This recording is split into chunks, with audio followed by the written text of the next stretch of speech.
Và lấyរបៀបនៃការបញ្ចូលសលេងបងប្អូនចូលទៅក្នុង TikTok របស់យើងមកហើយយើងចុចថតមកឧទាហរណ៍ថាឥឡូវយើងនិយាយអីហើយអស់ឬក៏យើងមានវីដេអូចាស់របស់យើងអ្នកទាំងអស់គ្នាអាចចូលទៅយកដើម្បីបញ្ចូលសលេងឥឡូវឧទាហរណ៍ថាខ្ញុំយកសលេងវីដេអូមួយនេះចាអញ្ចឹងដល់ពេលដែលយើងចង់បញ្ចូលសលេងអ្នកទាំងអស់គ្នាចូលមកកន្លែងទី3នេះចាចូលមកកន្លែងទី3ហ្នឹងហើយអ្នកទាំងអស់គ្នាត្រូវបិទសលេងដើមនេះសិនហើយយើងចូលកន្លែងនេះសលេងនេះចាហើយយើងយកកន្លែងបញ្ចូលសលេងអញ្ចឹងដល់ពេលដែលយើងចង់ចុចបញ្ចូលសលេងសួស្តីបងប្អូនទាំងអស់គ្នាតោះញ៉ាំអាហារពេលព្រឹកឬក៏ឆុងតែញ៉ាំជាមួយយើងទាំងអស់គ្នាណាយើងដកដៃអញ្ចឹងមកបើសិនជាយើងភ្លេចយើងអត់ដឹងនិយាយអីយើងដកដៃសិនមកតោះមកចាំយើងដាក់វាកងលើគ្នាបន្តិចចេះមកកុំឲ្យនិយាយតទៅទៀតខ្លាចវាលឺសលេងហើយវាដាច់จากកន្លែងហ្នឹង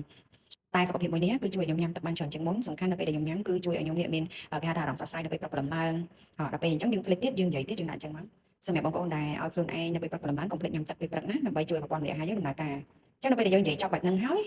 យើងទៅស្ដាប់អាហ្នឹងវាឡើងវិញ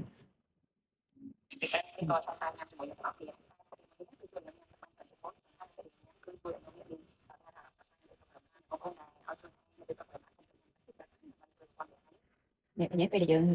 ថតអញ្ចឹងចប់ហើយអ្នកទាំងអស់គ្នាចុចស្ដាប់ពីរដងហើយយើងចុចបាសទៅលើសំឡេងហ្នឹងចាចុចបាសលើសំឡេងហ្នឹងហើយយើងបើកសំឡេងនេះឲ្យអស់មកចាបន្ទាប់មកទៀតបងប្អូនទាំងអស់គ្នាអស់ទៅរកកន្លែងពាក្យថានេះកាត់សំឡេងរំខានចុចអាហ្នឹងនេះពេលដែលយើងចុចអញ្ចឹងមកវាលឺសំឡេង smooth ជាងមុនណាចាហើយយើងចុចអានេះមួយទៀតគឺចុចដូចគ្នាចុចសំឡេងរំខានហើយបើកសំឡេងឲ្យអស់មកហ្នឹងហើយអញ្ចឹងព្រោះរបស់យើងថតខ្លីៗអញ្ចឹងយើងធ្វើអញ្ចឹងទាំងអស់មកចុចវាអញ្ចឹងគ្រីសបែបនេះចាហើយចុចមកបើកសំឡេងឲ្យអស់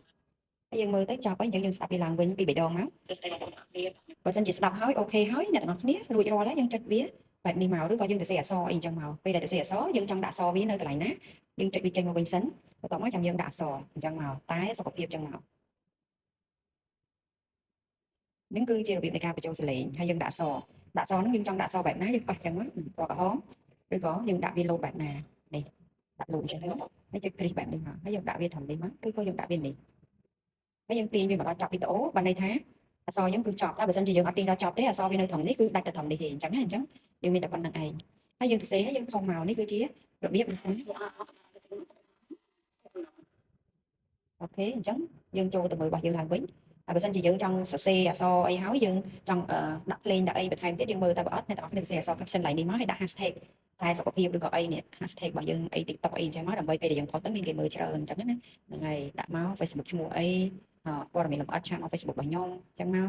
ចង់រកចំណូលឬក៏